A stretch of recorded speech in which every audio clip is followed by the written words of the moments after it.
Durrët, Maqedonia e Veriut, në shtator do të ketë rreth 4900 nxënës të klasës së parë më pak se vitin e kaluar. Trendi i rënjes vazhdon. Pacientët me kancer me terapi herpaterapi çdo muaj u përsëritet historia mbesin pa ilaçe. Ministria e Shëndetësisë thotë se po merr masa. Maqedonia e Veriut siguron 149 milion euro nga Bashkimi Evropian për lidhjen përfundimtare me Bullgarinë. Pritet jepet fund ngecjes 30 vjeçare të korridorit 8. Seanca konstituive e Kuvendit të Kosovës u shty pa afat. Kryeministri Albin Kurti kërkon kohë për kryetarin e Kuvendit dhe dialog për presidentin.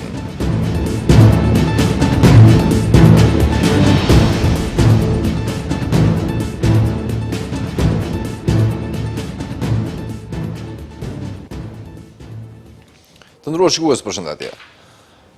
Numri i nxënësve që regjistron në klasë të parë vazhdon të bjerë duke reflektuar rënien e popullsisë në vend. Sipas Ministrisë së Arsimit, këtë shtator priten rreth 4900 nxënës më pak se vitin e kaluar, ndërsa edhe vitin e ardhshëm pritet i njëjti trend. Në 10 vitet e fundit, numri i nxënësve është ulur me mbi 28000, ndërsa 30 shkolla janë mbyllur.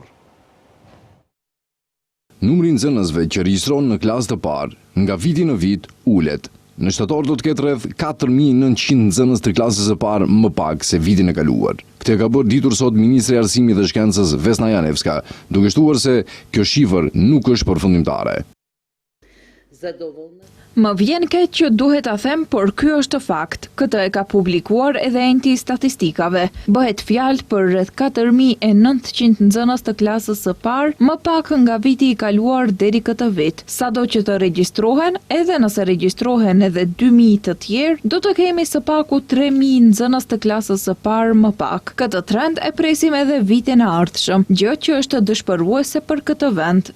Statistikat tregojnë se në 10 vjeçarin e fundit, numri i nxënësve në Maqedoninë e Veriut është zvogluar për mbi 28000, ndërkaq që në 5 vitet e fundit, 30 shkolla janë mbyllur në mbar vendin. 2 muaj pas mbajtjes së provimit të parë ekstern, Ministria e Arsimit dhe Shkencës i ka publikuar rezultatet përfundimtare të sesionit të maturës së qershorit pas shqyrtimit të ankesave. Mesatarja e përgjithshme nga të 3 llojet e maturës është 3.66.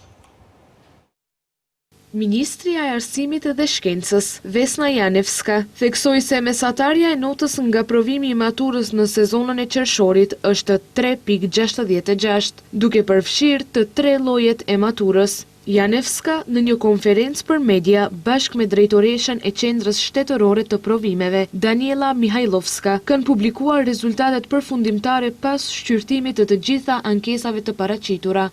Janevska njoftoi se mesatarja e notës për maturën shtetërore është 3.62, për maturën profesionale 3.91, ndërsa për maturën artistike 3.59. Ministria po ashtu deklaroi se është e kënaqur me mesataren.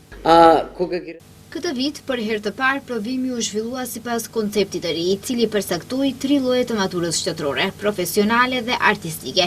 Me këtë, të gjithë nxënësit u testuan për materialin që realisht e kanë mësuar gjatë 4 viteve në arsim të mesëm. Jam e kënaqur që për 2 vite me radhë mbahet pothuajse e njëjta mesatare. Më shumë se 14500 nxënës, të cilët përfunduan arsimin e mesëm në vitin shkollor 2025-2026, u regjistruan për t'ju nënshtruar provimeve ekstern të maturës në sezonin e qershorit. Nxënësit dhanë provimin e detyrueshëm të gjuhës amtare dhe një lëndë tjetër. Testimet u zhvilluan më 6 qershor dhe më 11 ose 12 qershor. Kanë kaluar 10 vjet nga vërshimet shkatruese të 6 gushtit 2016 që goditën Hasanbegun, Stajkovcin, Haraçinën dhe zonat përreth. Fatkeqësia mori 22 jetë njerëzish dhe la mira familje pas 3 e me dëme të mëdha materiale. Edhe pse infrastruktura është përmirësuar, plagët dhe kujtimet e asaj nate mbeten të pashlyera. Ishte 6 gushti i vitit 2016, nata kur reshjet e shiut që zakonisht sjellin fresk në kulmin e verës, atë natë sollën tragjedi. Reshjet u shndruan në rrebesh e rrugët u bën lumenj. U deshën disa orë që Hasanbegu, Stajkovca, Straçinca, Haraçina e Rashtaku të përjetonin tragjedinë më të madhe të jetës së tyre, sepse vërshimet nuk morën vetëm shtëpi, vetura e objekte. Ata morën edhe jetë njerëzish. Gjithsej humbën 22 jetë njerëzish, ndërsa kujtimi më i hidhur mbeti zhdukja e Lifes 16 muajshe, e cila nuk u gjet më kurrë. Sot 10 vite pas katastrofës natyrore që goditi këto zona të Shkupit, është përmirësuar infrastruktura e cila ishte shkatëruar atë natë, por nuk arriti të zbehet dhimbja e trishtimi që përjetua njerëzit, të cilët humbën më të dashurit e tyre. Gjatë asaj nate dhe ditët në vijim u angazhuan policia, ushtëria, zjarfikësit, ekipet e ndihmës së shpejtë dhe shumë qytetarë vullnetar. Gjithashtu përdorën mjete të rënda për pastrimin e baltës dhe hapjen e kanaleve. Ndërsa ndihma humanitare erdhi nga individ, shoqata, qytete e shtetet e tjera. Natën e kopshme po ashtu ka pasur edhe pasoja të shumta materiale, ku dëmtuan shumë shtëpi, rrugë, objekte, biznese e makina, drunj të rënë, serrat e mbjellura në këtë zonë si dhe dëmet të tjera. Mbi 5.000 familje kishin pësuar dëmet mëdha, ose shtëpit u ishin bërë të pabanueshme, ndërsa mbi 600 hektar tokë bujqësore u shkatëruan tërësisht. Natën e 6 gushtit mbi 1.000 qytetarë ishin evakuar nga këto zona, ndërkaq më 8 gusht u shpall ditësie. Përndryshe për 24 orë më 6 gusht 2016 në Shkup kishin rënë 92.9 litra shi në 1 metër katror, ndërsa gjatë 2 orëve të para nga fillimi i motit të lig kishte pasur mbi 800 vettima. Pacientët me lloje ndryshme kanceresh herë kanë terapi, herë nuk kanë, edhe pse është shtuar buxheti për terapinë e tyre, ajo herë pas here nuk arrin në kohë dhe për çdo muaj ata përballen me të njëjtin problem. Sot pas një proteste simbolike ata u treguan mes vendes ministrin e shëndetësisë, i cili pas takimit informoi se janë ndërmarrë masa konkrete për ilaçet që mungojnë. Pacientët me kancer sërish kanë pasur mungesë terapisë, prandaj sot protestuan para klinikës së onkologjisë. Ata kërkojnë zgjidhje për mungesën e vazhdueshme të terapisë, sepse siç thonë pothuajse çdo muaj përballen me të njëjtin problem. Сакам сите да ве потсетам дека 2000 Kërkuam buxhet më të madh dhe morëm buxhet më të madh. Tenderi u zhvillua në maj. Kemi pasur disa ndërprerje në prokurimin e onkologjisë gjatë gjithë verës. Në këtë pikë as nuk e dim nëse Ministria e Shëndetësisë është vendi i duhur për të mbledhur, sepse kjo nuk është protestë dhe nuk do të jetë protestë, të paktën jo gjatë kësaj periudhe. Do ta them edhe një herë se prokurimi aktualisht është i përfunduar. Terapia e premtuar nga furnizuesit, domethënë një pjesë e saj mbërriti dje dhe pjesa tjetër do të mbërri në 2 ditët e ardhshme. Ndërkohë, Ministria e Shëndetësisë njoftoi se zëvendës ministri Jovica Andovski zhvilloi sot takim pune me përfaqësuesit e shoqatës Hema Onko, si dhe me përfaqësuesit e grupit Fluturat, dhe në takim u shqyrtua dhe gjendja me terapinë onkologjike. Ministria bën me dije se është siguruar një rritje rekord e buxhetit për onkologjinë dhe se po punohet për përmirësimin e qasjes dhe e vazhdimësisë së terapisë. Për barnat, furnizimi i të cilave ka pasur vonesa, tashmë janë ndërmarrë masa konkrete. Një pjesë e dërgesave është realizuar, për një pjesë janë lidhur kontrata të reja, ndërsa për barnat e tjera po sigurohen zgjidhje të përkohshme deri në normalizimin e plot të gjendjes. Pasi para 2 ditësh u paralajmërua kjo protestë e pacientëve të onkologjisë, një ditë më parë nga klinika radioterapisë dhe onkologjisë, përmes një njoftimi në Facebook thanë se kanë evidentuar vonesë të shkurtë, si rezultati disa rrethanave objektive, siç janë rritja e konsumit, rritja e numrit të pacientëve, periudha midis 2 prokurimeve publike, si dhe një mungesë e pjesshme tek distributorët.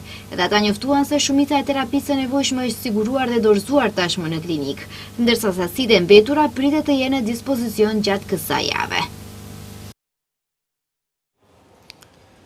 Me nënshkrimin zyrtar të marrëveshjeve për grantin për 149 milion euro është siguruar nga Bashkimi Evropian, qeveria e Maqedonisë Veriut jep fund ngecjes shumëvjeçare dhe nis fazën e 3 vendimtare të ndërtimit të segmentit historik hekurëdor drejt Bullgarisë, i cili premtoi një transformim të plot ekonomik të gjithë rajonit. Ky është projekti më kompleks i infrastrukturës që vendi ka pasur ndonjëherë. Do të ketë gjithsej 21 tunele dhe 52 ura dhe viadukte në një shtrirje prej 22 kilometrash. Qeveria njofton nisjen e fazës së tretë të segmentit hekurudhor Kriva-Pallank-Devebajër në kuadër të korridorit 8, që gjithsesi u bën nënshkrimi i marrëveshjes për sigurimin e pjesës financiare të këtij projekti infrastrukturor. Nga korniza e investimeve për Ballkanin Perëndimor e BE-s janë dalë 149 milionë euro në formë granti. Ministri i Transportit dhe Lidhjeve Aleksandar Nikolovski u shpreh se punimet në terren pritet të fillojnë gjatë këtij viti, ndërsa njoftoi se është planifikuar që një kontraktor të zgjidhet në Bjesht. Shtoi se tashmë ka një tender aktiv për përzgjedhjen e një mbikëqyrësi dhe po zhvillohet në 2 faza, para kualifikimi që është në fazat përfundimtare dhe kualifikimi, si dhe tenderi i ndërtimit do të jetë në një fazë. Arritëm që të bëjmë marrëveshje me Bullgarinë për ndërtimin e një tuneli kurudhor ndërkufitar që duhet të lidhë të 2 vendet.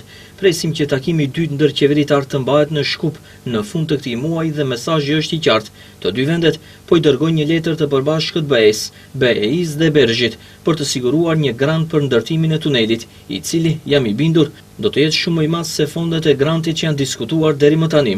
Kryeministri Kristian Mickoski shpreh se 30 vite kanë pritur që të përfundojë ky projekt. Ish adoleshent kur për herë të parë u përmend pjesa lindore e korridorit 8.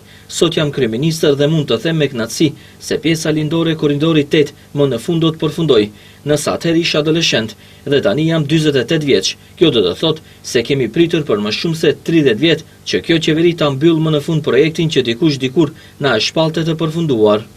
Sipas ministres së Financave Dimitrieska Koçovska, dokumentet që nënshkruhen sot krijojnë kushte për vazhdimin e pandërprerë të zbatimit të njërit prej projekteve më të rëndësishme infrastrukturore në vend. Me ribalansin e buxhetit për vitin 2026, kemi siguruar 5.8 miliard denar shtesë për shpenzime kapitale, përkatësisht 14.3% më shumë se mjetet e planifikuara fillimisht. Ato janë një investim në konkurrencë më të lartë të ekonomisë vendase, për lidhje më të mirë rajonale, për mundësi të reja për biznes dhe në një standard më të lartë jetese për qytetarët. Për qeverinë ky është projekti më kompleks infrastrukturor që vendi ka pasur ndonjëherë. Do të ketë gjithsej 21 tunele dhe 52 ura e viadukte në një shtrirje prej 22 kilometrash.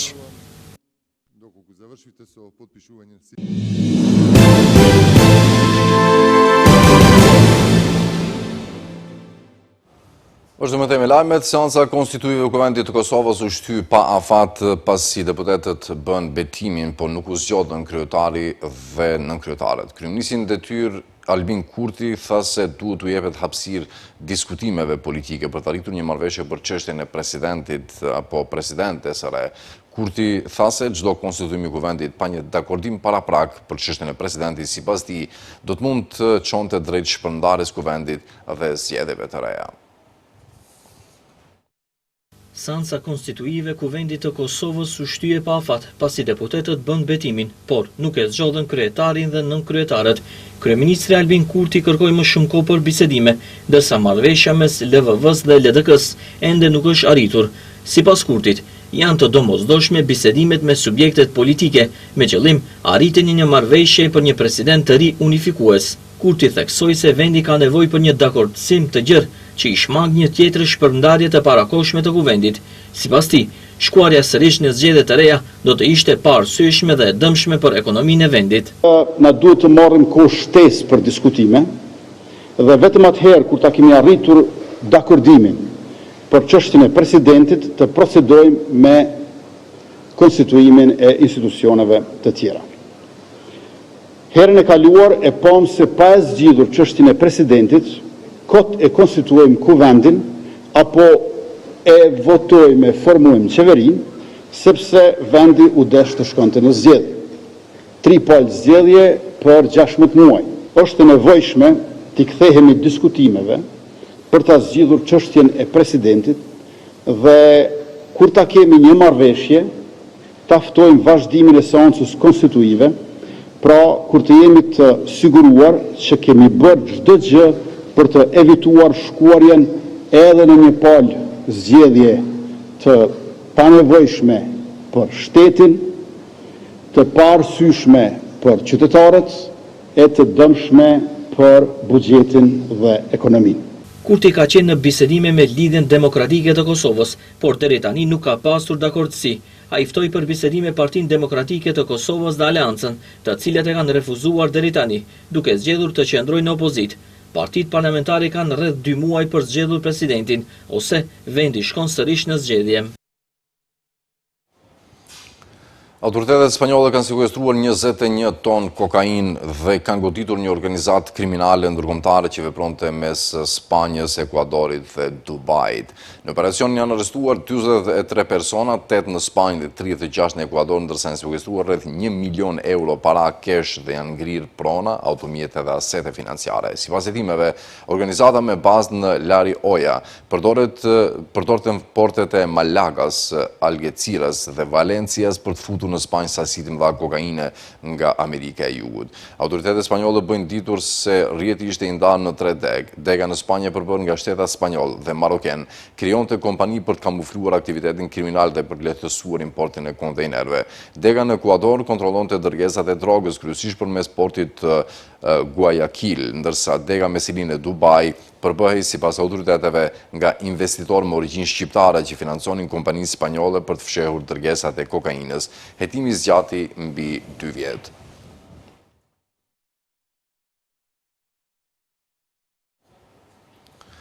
Ministri i jashtëm i Turqisë Hakan Fidan tha se sulmet e Izraelit në Siri janë ndërkërstimet më të mëdha për stabilitetin e vendit dhe akuzoi qeverinë izraelite për përshkallëzim të dhunës në gjithë rajonin.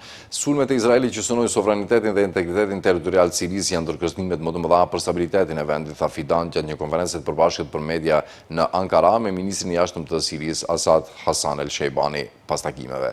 Duke referuar marrëveshjes për planin e paqes në Gaza, Fidan tha se sulmet e vazhdueshme të Izraelit kanë treguar edhe një herë se Netanyahu nuk dëshiron paqe. Ne po shohim se qeveria e Netanyahut ka intensifikuar aktet e saj të terrorit në bregun perëndimor dhe në Quds, shtoi Fidan. Po mbyllim këtë edicion të lajmeve këtu të nderuar shikues për të takuar sërish në orat 18:55. Mirëmbëjtje.